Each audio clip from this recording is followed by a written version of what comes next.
अब हम लोग आ जाते हैं मैनेजमेंट ऑफ वर्किंग कैपिटल के यूनिट नंबर 4 में। तो मैनेजमेंट ऑफ वर्किंग कैपिटल का यूनिट नंबर 4 क्या है? Management of receivable. Management of receivable में अभी हम लोग आ जाते हैं।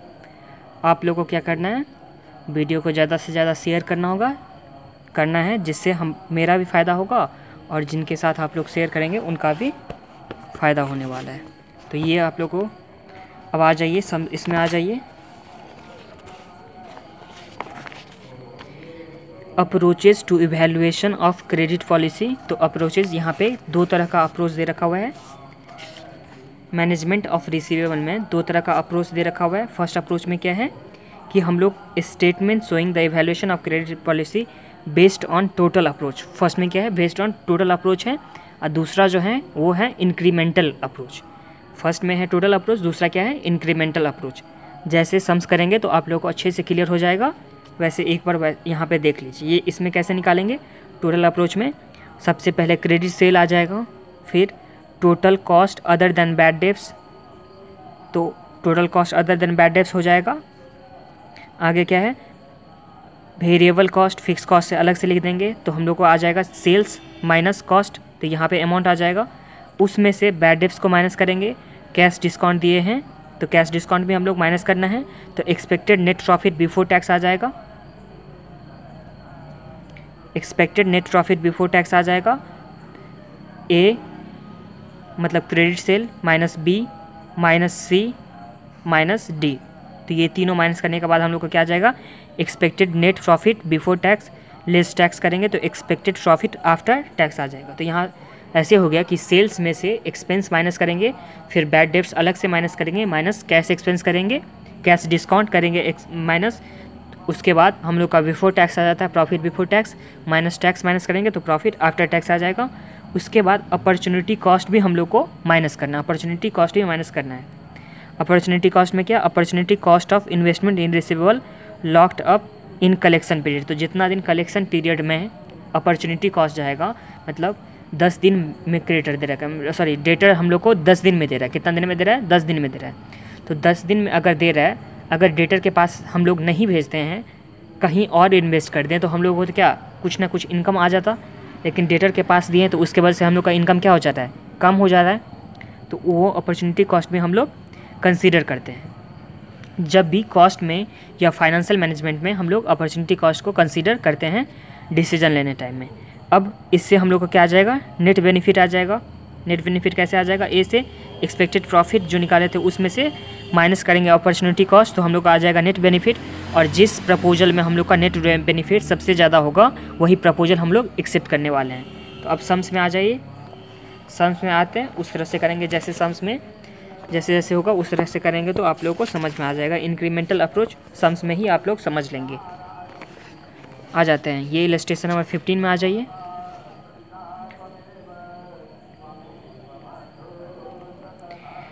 A trader whose current sales are in the region of rupees 6 lakh per annum and an average collection period of 30 days wants to pursue a more liberal policy to improve sale.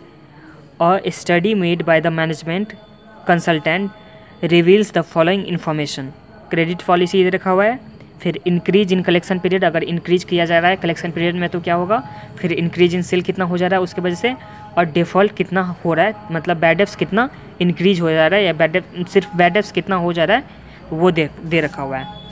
A number, B number, C number में दे रखा हुआ है। अगर 10 दिन अगर increase करता है कलेक्शन पीरियड तो सेल्स में कितना बढ़ता है 30,000 का, और उस तरह से बैड डेब्ट्स कितना हो जाता है 1.5%।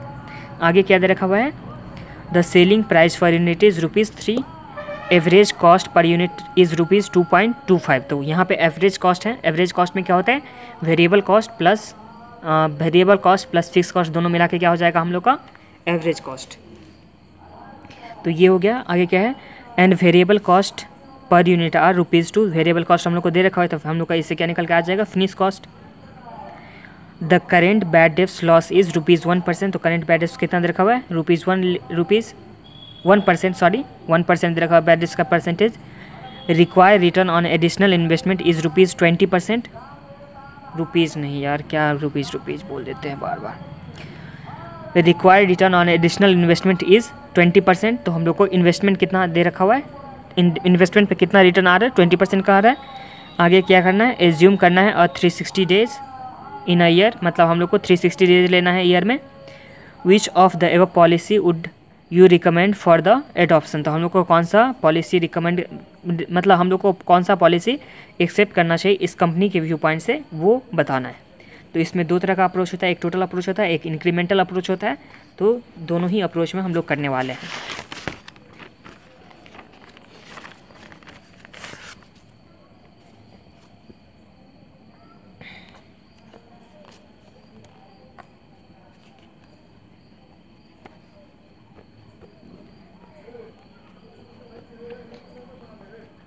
सॉल्यूशन 15 नंबर का, इलस्ट्रेशन नंबर 15 का solution. A statement showing the evaluation of debtor policy, receivable policy बोले या डेटर पॉलिसी बोले एक ही बात होता है, टोटल अप्रोच, टोटल अप्रोच में हम लोग बनाने वाले हैं।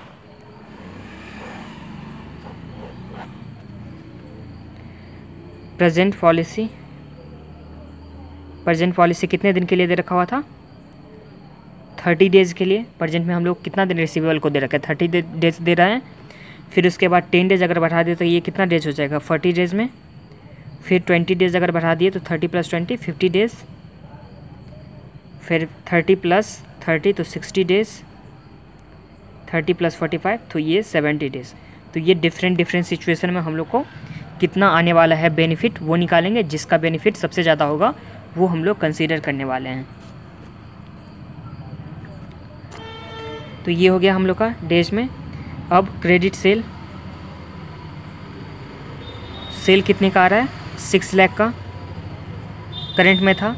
उसके बाद इंक्रीज हो रहा है 30,000, तो 6 लाख + 30,000 कितना हो जाएगा, 6,30,000। फिर अगर 50 डेज़ में, मतलब 20 डेज अगर इंक्रीज कर रहे हैं कलेक्शन पीरियड, तो 48,000 इंक्रीज हो रहा है, तो यहाँ पे 648,000 हो जाएगा। यहाँ पे ये बात ध्यान रखना है आप लोग को कि जितना प्रेजेंट पॉलिसी है उसमें इंक्रीज करना है, ना कि जैसे 40 डेज़ में है उसके बाद हम लोग 40 डेज़ में था 6,30,000 हुआ था, उसमें 48,000 इंक्रीज, ऐसा बिल्कुल भी नहीं करना है। अपने को 6,000 यहाँ जो करंट पॉलिसी है उसमें इंक्रीज़ करना है, जितना भी इंक्रीज़ दे रखा हुआ है। तो ये अब बात आप लोग को समझ में आ गया। आगे क्या है, 6 लाख में 75,000 इंक्रीज होगा तो 6,75,000 हो जाएगा, और 6,90,000 हो जाएगा। तो ये आप लोग को समझ में आ गया, क्रेडिट सेल हो गया। माइनस हम लोग करने वाले हैं variable cost.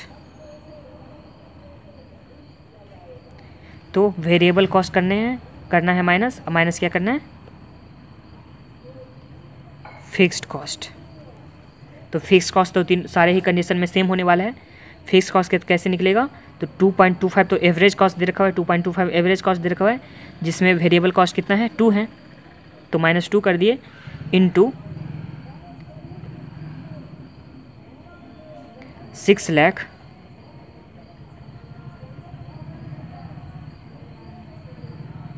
Divide by selling price कितना दे रखा हुआ है, 3। तो हम लोग को नंबर ऑफ़ यूनिट निकल के आ जाएगा, जितना सेल हैं माइनस हम लोग सेल हैं डिवाइड बाय हम लोग रुपीज़ कर रहे हैं पर यूनिट कितना में सेल हो रहा है, तो उससे हम लोग को नंबर ऑफ़ यूनिट निकल के आ जाएगा। तो इससे हम लोग का फिक्स कॉस्ट कितने आ जाता है, 2.25 इंटू 6 लाख डिवाइड बाय 3। तो ये हम लोग का आ गया 2.25 - 2 इंटू 6 लाख डिवाइड बाय 3। तो ये हम लोग कितना आ गया, 50,000। तो सारे ही केस में फिक्स कॉस्ट सेम होने वाला है, 50,000।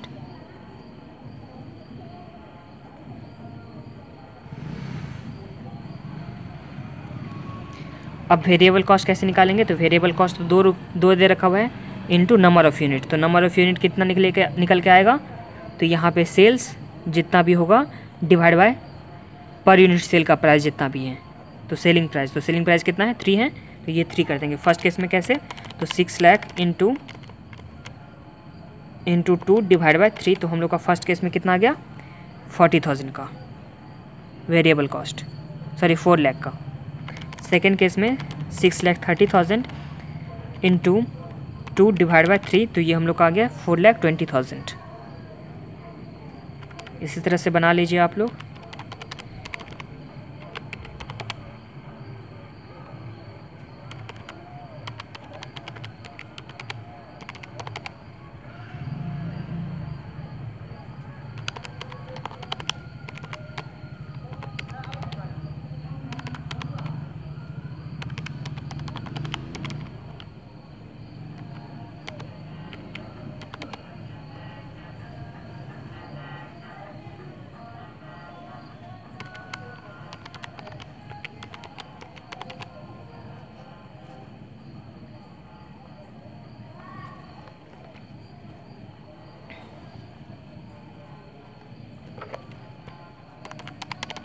माइनस कीजिए, sales minus variable cost minus fix cost करते हैं,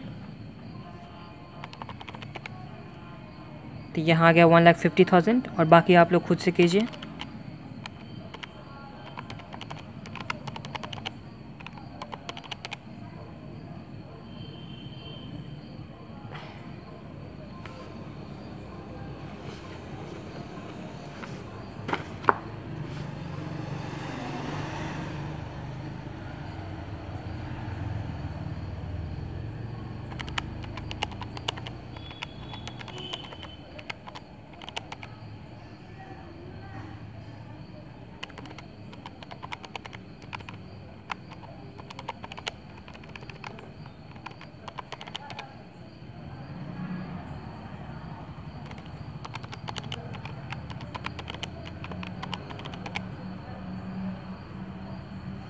ये माइनस कर लिए। अब माइनस क्या करना है हम लोग को, बैड डेब्ट्स। हम लोग को क्या माइनस करना है, बैड डेब्ट्स माइनस करना है। बैड डेब्ट्स फर्स्ट केस में कितना परसेंट दे रखा हुआ था, 1%, तो 6 लाख सेल्स का 1% तो कितना हो जाएगा, 6,000 हो जाएगा। सेकेंड केस में बैड डेब्ट्स दे रखा हुआ है 1.5%, तो 6,30,000 इंटू 1.5%, तो ये हम लोग का कितना आ गया, 9,450। थर्ड केस में 6,48,000 इंटू 2% दे रखा हुआ है, तो 2% कितना हो जाता है, 129,60। फिर 60 डेज़ में कितना है, 675 इंटू ये 3% दे रखा हुआ है, तो 3% कितना आ जाता है, 2250। फिर 6,90,000, इसमें 4% हम लोग को लेना है, तो ये आ गया 27,600। ये हम लोग का आ गया। माइनस अपॉर्चुनिटी कॉस्ट, माइनस क्या होगा, अपॉर्चुनिटी कॉस्ट। अपॉर्चुनिटी कॉस्ट हम लोग कैसे निकालेंगे, तो यहाँ पे हम लोग कॉस्ट बेसिस पे, अपॉर्चुनिटी कॉस्ट हम लोग कॉस्ट बेसिस पे निकालते हैं। तो कॉस्ट बेसिस पे हम लोग का कॉस्ट कितना क्या क्या लगा है, तो वेरिएबल कॉस्ट, फिक्स कॉस्ट, यही दोनों लिखा है। तो ये हो जाएगा variable cost plus fix cost, variable cost plus fix cost divide by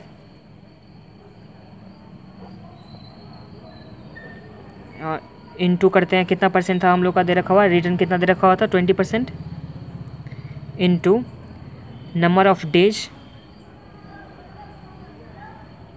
तो नंबर ऑफ डेज में टाइम दे देते हैं, डिवाइड बाय 360। तो ये इससे हम लोग को निकालना है अपॉर्चुनिटी कॉस्ट। जब भी निकालना है यहाँ पे हम लोग को अपॉर्चुनिटी कॉस्ट रिसीवेबल पर जो निकालना है वो हम लोग कॉस्ट बेसिस पे निकालना है। कॉस्ट बेसिस में क्या आ जाएगा, fix cost and variable cost, ये दो तरह का कॉस्ट आ जाएगा।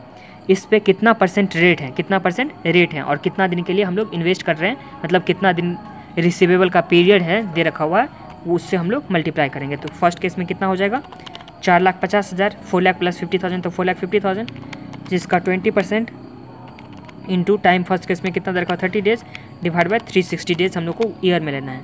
तो ये हम लोग आ गया 7,500। इसी तरह से सेकेंड में कितना हो गया, 4,20,000 प्लस 50,000 इंटू कितने दिन के लिए हैं, 40 डेज़ के लिए हैं, तो इंटू 40 डिवाइड बाय 360 इंटू, तो ये हम लोग का कितना आ गया, 10,444। थर्ड केस में 648, थर्ड केस में 4,32,000 प्लस 50,000 इंटू 20% इंटू डेज कितना दे रखा हुआ है 50 डिवाइड बाय 360, तो ये हम लोग का आ गया 13389। नेक्स्ट केस में 4,50,000 का हम लोग का है वेरिएबल कॉस्ट, 50,000 का है 4,50,000 का वेरिएबल कॉस्ट, 50,000 का फिक्स कॉस्ट, तो ये 5 लाख हो गया, जिसका 20% इंटू कितने दिन के लिए है 60 डेज, तो 360 डिवाइड बाई 360, तो ये हम लोग आ गया 616,667। नेक्स्ट में आप लोग खुद निकाल लीजिए।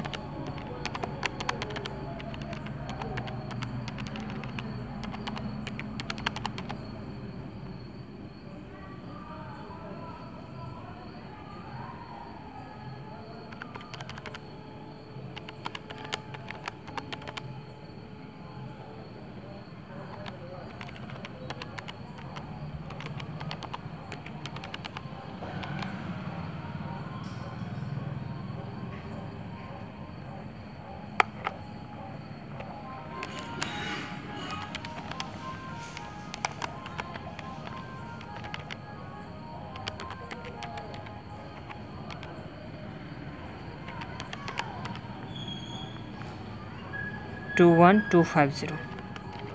अब बेनिफिट कितना आ जाता है,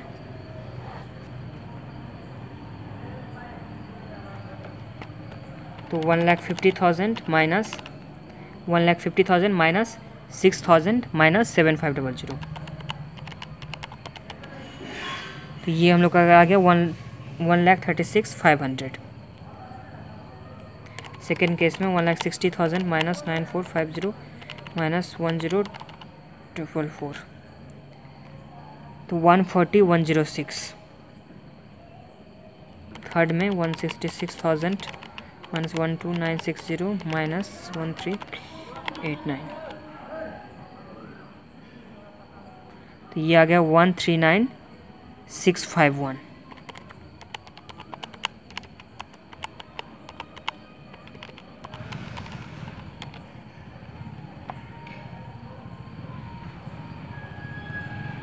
तो ये 138,083।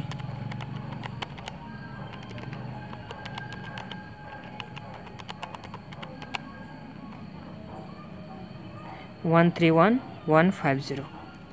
इस तरह से बेनिफिट किस में सबसे ज़्यादा है, तो हम लोग को प्लान 40 डेज वाला में बेनिफिट सबसे ज़्यादा है, तो ये हम लोग को अल्टरनेटिव सेलेक्ट करना चाहिए। तो ये फर्स्ट केस में हो गया। अब आ जाते हैं इंक्रीमेंटल अप्रोच में। ये आप लोग को अच्छे से समझना है इंक्रीमेंटल अप्रोच में। अब ये देखिए कैसे बनाते हैं।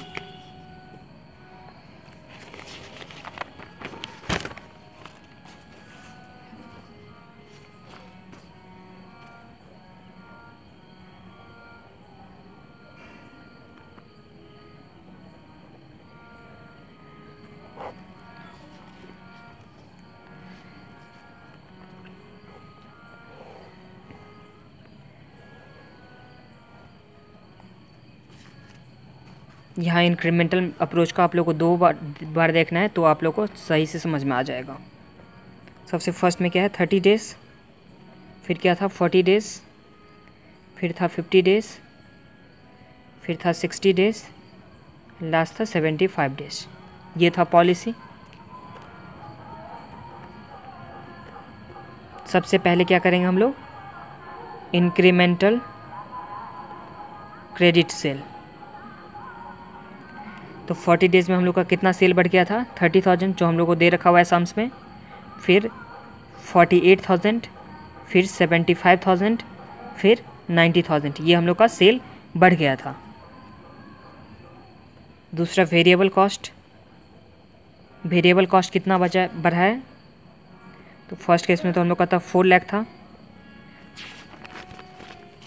4 लाख था यहाँ पे, और बढ़ के कितना हो गया 4,20,000। इसका मतलब कितना बढ़ा है 4 लाख से, तो 20,000 का बढ़ा है, तो यहाँ पे लिख देना है हम लोग को 20,000। ये समझ में आ गया। थर्ड केस में देखिए ये 4 लाख था, अब कितना हो गया 4,32,000। इसका मतलब कितना बढ़ा, तो यहाँ पे 32,000 का बढ़ा है। इसी तरह से आगे में यहाँ 4,50,000 हो गया, पहले 4 लाख था, अब हो गया 4,50,000, तो यहाँ पे कितना बढ़ा 4,50,000 बढ़ा, और यहाँ पे 60,000, यहाँ पे 50,000 बढ़ा और यहाँ 60,000 बढ़ा। तो ये समझ में आ गया। हम लोग को देखना है प्रजेंट, जितना प्रजेंट पॉलिसी में था उससे कितना एक्स्ट्रा, उससे कितना बढ़ गया है बाद बाकी जितना भी पॉलिसी दे रखा हो उसमें। तो ये हम लोग अभी देख चुके हैं वेरिएबल कॉस्ट का। माइनस अब फिक्स कॉस्ट का भी देखेंगे। फिक्स कॉस्ट तो 50,000 था, सब में तो 50,000 था, तो इसका मतलब इंक्रीज कुछ भी नहीं हुआ फिक्स कॉस्ट में। अब इंक्रीमेंटल बैड डेट्स, तो बैड डेट्स में कितना बढ़ा है, तो यहाँ देखिए बैड डेट्स फर्स्ट में कितना था 6,000 था, फर्स्ट में कितना है 6,000 से कितना हो गया 9450, इसका मतलब कितना बढ़ा 3450 का बढ़ा है। फर्स्ट में था हम लोग का 6,000, उसके बाद 3450 का बढ़ गया। अब सेकेंड में 12,960 हो गया, इसका मतलब 6,960 से बढ़ गया, तो 6,960 से हम लोग का बढ़ गया। आगे में आ जाते हैं 6,000 हैं और उसके बाद कितना हो गया 20,250 हो गया, मतलब 14,250 का बढ़ गया है। तो यहाँ पे 14,250 से बढ़ गया है। आगे देखते हैं 6,000 है, उसके बाद 27,600 हो गया, इसका मतलब कितना बढ़ा होगा 21,600, तो 21,600 से हम लोग का ये बढ़ गया है। इस तरह से इंक्रीमेंटल प्रॉफिट कितना हो गया, मेंटल प्रॉफिट कितना हो रहा है हम लोग का, तो माइनस करते हैं। फर्स्ट केस में तो कुछ होगा ही नहीं, सेकेंड केस से माइनस करते हैं तो 30,000 माइनस 20,000 माइनस 3450, तो ये हम लोग का कितना हो गया 6550। आगे 48,000 माइनस 32,000 माइनस 96960, तो ये हम लोग का कितना आ जाता है 9040। नेक्स्ट केस में 75,000 माइनस 50,000 माइनस 14250, तो ये हम लोग का आ गया 10750। फिर 90,000 माइनस 60,000 माइनस 21,600, तो ये हम लोग का आ गया 8400 का। तो ये हम लोग का क्या हो गया था, ये हम लोग का हो गया इंक्रीमेंटल प्रॉफिट।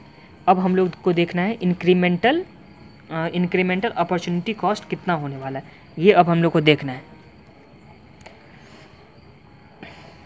तो इसके लिए वर्किंग नोट बनाते हैं। सबसे पहले माइनस इंक्रीमेंटल अपॉर्चुनिटी कॉस्ट, ये माइनस करने के बाद हम लोग को आ जाएगा बेनिफिट्स। अपॉर्चुनिटी कॉस्ट के लिए हम लोग वर्किंग नोट बनाते हैं। Cost of sale first case में कितना हो गया था 4,50,000, कैसे हुआ था fix cost plus variable cost को ऐड करने से। यहाँ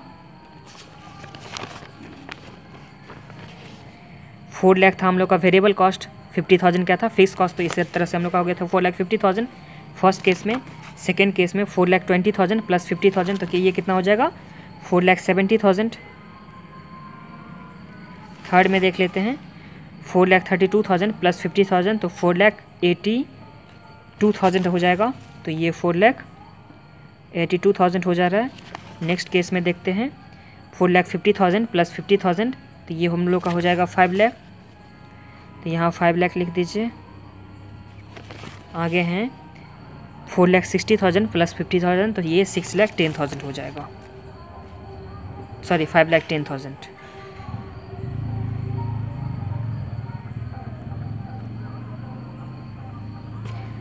कलेक्शन पीरियड फर्स्ट में कितना है 30 डेज, सेकेंड में कितना दे रखा हुआ है 40 डेज, फिर 50 डेज, फिर 60 डेज, फिर 70 डेज, तो ये हम लोग का कलेक्शन पीरियड हो गया। अब इन्वेस्टमेंट इन रिसीवेबल कितना आ जाएगा, इन्वेस्टमेंट इन रिसीवेबल हम लोग कितना इन्वेस्ट कर रहे हैं, मतलब डेटर में कितना इन्वेस्ट कर रहे हैं, तो ये हम लोग को कैसे निकल के आ जाएगा। तो यहाँ देखिए ये जो है कॉस्ट ऑफ सेल ये तो टोटल है 12 मंथ्स के लिए। कॉस्ट ऑफ सेल कितने मंथ्स के लिए है 12 मंथ्स के लिए, और हम लोग को निकालना है जो भी टाइम पीरियड है 30, 40, 50, 60, 75 उस टाइम पीरियड के लिए, तो T डिवाइड बाई कितना कर देंगे 360, तो इससे हम लोग को इन्वेस्टमेंट आ जाएगा।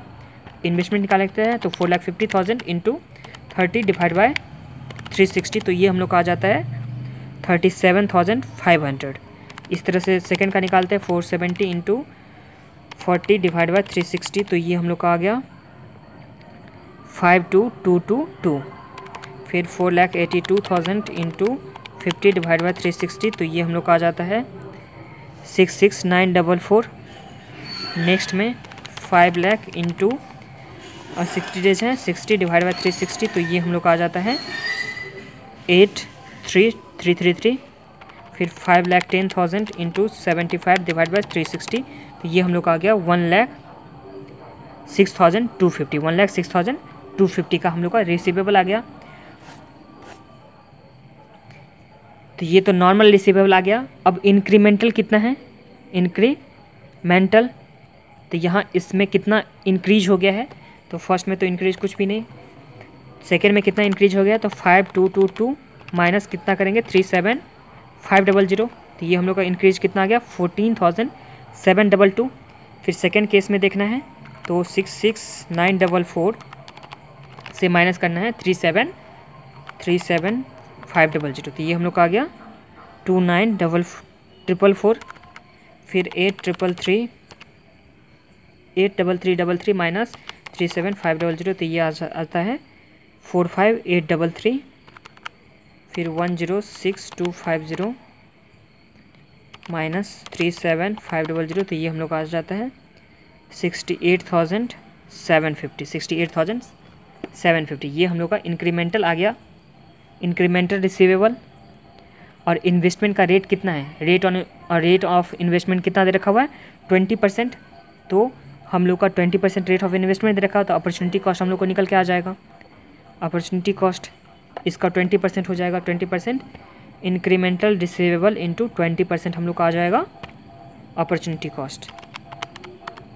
तो लास्ट केस में कितना आ गया 137,50। फिर 45,833 इंटू 20%, तो ये आ जाता है 9167। फिर 29 इंटू 20%,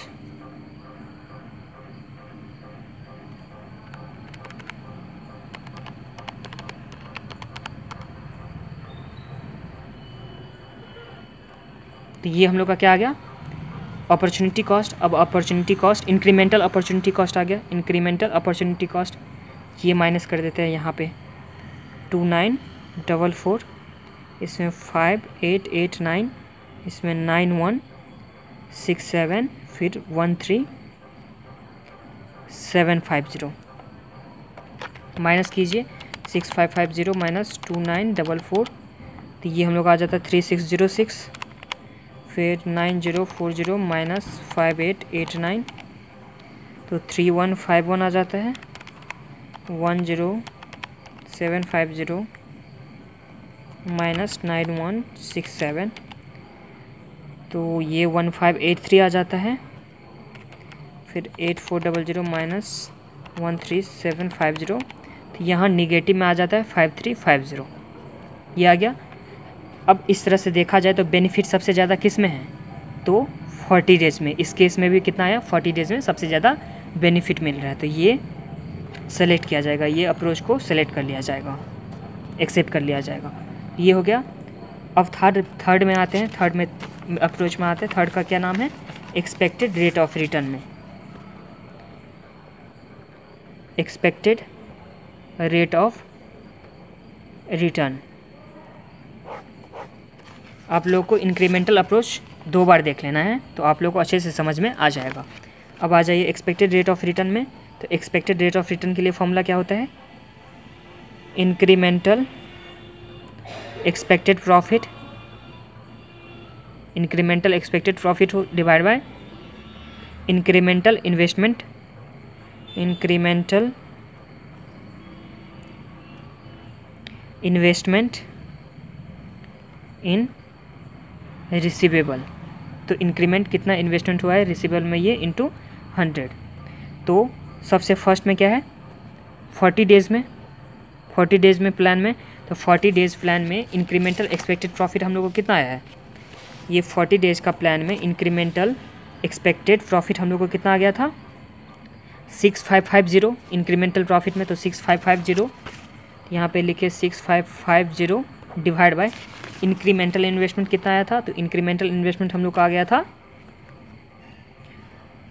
14722 इंक्रीमेंटल रिसीवेबल, तो 14722, तो यहाँ 14722 कर दीजिए इंटू 100, तो ये हम लोग का कितना आ जाता है रिटर्न 6550 डिवाइड बाय 14722, तो ये हम लोग का आ गया 44.49%, ये हम लोग का आ गया 44.49% आ गया। इसी तरह से 50 डेज़ में आ जाइए, इंक्रीमेंटल प्रॉफिट हम लोग का दे रखा हुआ है 9040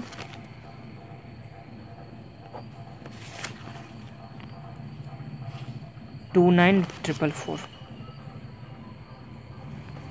60 डेज़ में आप लोग खुद से बनाइए।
तो ये इस तरह से हम लोग का ये परसेंटेज में आ गया एक्सपेक्टेड रेट ऑफ रिटर्न। अब किस में सबसे ज़्यादा एक्सपेक्टेड रेट ऑफ रिटर्न है, तो 40 डेज़ के पॉलिसी में, तो इसमें भी हम लोग का 40 डेज़ के पॉलिसी में एक्सपेक्टेड रेट ऑफ रिटर्न सबसे हायर है, तो ये प्रोजेक्ट हम लोग एक्सेप्ट करेंगे। तो ये समझ में आ गया, मतलब ये पॉलिसी एक्सेप्ट करेंगे। तो इसी के साथ हम लोग का हो जाता है इलस्ट्रेशन नंबर 15 का द एंड। और हाँ, चैनल को सब्सक्राइब नहीं किया तो सब्सक्राइब कर लीजिए और अपना ख्याल रखिए।